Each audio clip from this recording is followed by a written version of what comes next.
राठौर अंतर्राष्ट्रीय ख्याति के निशानेबाज हैं, जिन्होंने ओलंपिक खेलों, राष्ट्रमंडल खेलों, एशियाई खेलों और अनेक अंतर्राष्ट्रीय प्रतियोगिताओं में गोल्ड मेडल जीतकर भारत के गौरव में श्रीवृद्धि की है। भारतीय सैन्य अकादमी से स्नातक राठौर ने भारतीय सेना में अपनी उत्कृष्ट सेवाएं दी और सन 2013 में ऐच्छिक सेवानिवृत्ति के उपरांत आप भारतीय जनता पार्टी में सम्मिलित हुए। प्रथम 2014 में पहली बार चुनाव लड़ा, निर्वाचित हुए और सूचना एवं प्रसारण राज्य मंत्री बने। मैं उनसे आग्रह करता हूं कि आएँ और अपना शुभकामना देकर। आप सबको नमस्कार। बहुत बहुत धन्यवाद। आज यहाँ आपने मुझे अवसर दिया ये बुक रिलीज़ करने का। मंच पे मेरे साथी टूरिज्म के राज्य मंत्री महेश जी, महामहिम जयकर जी, राजेंद्र अरुण जी, डॉक्टर विनोद बाला अरुण जी और प्रभात जी और आप सभी पधारे हुए यहाँ भाइयों बहनों। बहुत अच्छी बात करी डॉक्टर विनोद बाला जी ने। कहा कि रामायण एक ऐसे चरित्र का विवरण करा है जहाँ जो हमारे लिए एक इंस्पिरेशनल है, जिसको हम एक आइकॉन मानकर हम उनके तरह जीने की कोशिश कर सकते हैं। बहुत अच्छी बात है। एक तरह से जीवन जो मैं मानता हूँ हर रोज का एक चुनौती है कि हर रोज हम किस तरह से अपने बीते हुए दिन से बेहतर हो सकते हैं। हर रोज जो हमारे सामने चुनौतियाँ आती हैं, उन चुनौतियों के बावजूद भी हम अपनी मानवता रख सकें और एक अच्छा व्यवहार पेश कर सकें। ये एक अपने आप में एक बहुत बड़ा अचीवमेंट होता है। ये हर दिन की चुनौती है, हम सब जानते हैं। कई बार हारते हैं, कई बार जीतते हैं। मेरे ख्याल से यही एक सीख है ज़िंदगी की सबसे बड़ी, यही एक खजाना है।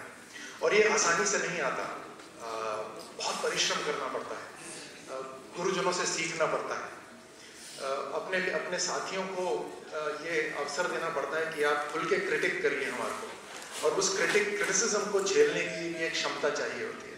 और उस कमजोरी से आगे बढ़ना बहुत मुश्किल काम है।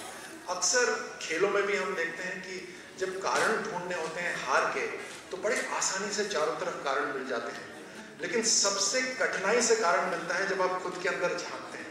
और जब आप खुद के अंदर झांक लेते हैं और उस कमी को आप दूसरों के सामने पेश कर सकते हैं और उसको समझ सकते हैं, तभी वो सबसे पहला कदम होता है सफलता की तरफ।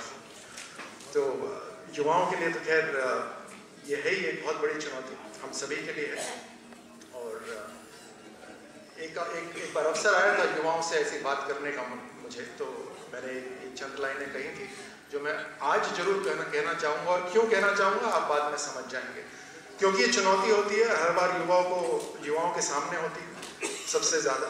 तो ठीक ही जवानों उठो जवानी दो, समय को नई रवानी दो, समय मांगे तो पानी दो, समय प्यासा तो पानी दो, और समय मांगे तो कुर्बानी दो।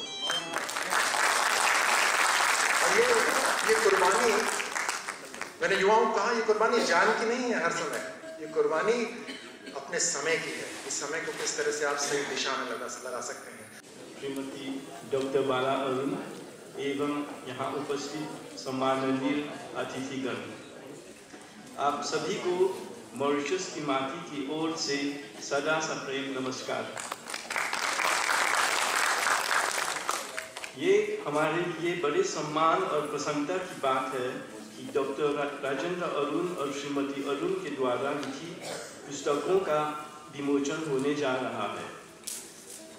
डॉक्टर अरुण हमारी भारत माता को छोड़कर 1973 में पत्रकार के रूप में मॉरिशस आई थी। जैसे हम अपनी माता के द्वारा दी गई बहुमूल्य धरोहर को बिना उसकी अनुमति के भी संभाल कर रखते हैं,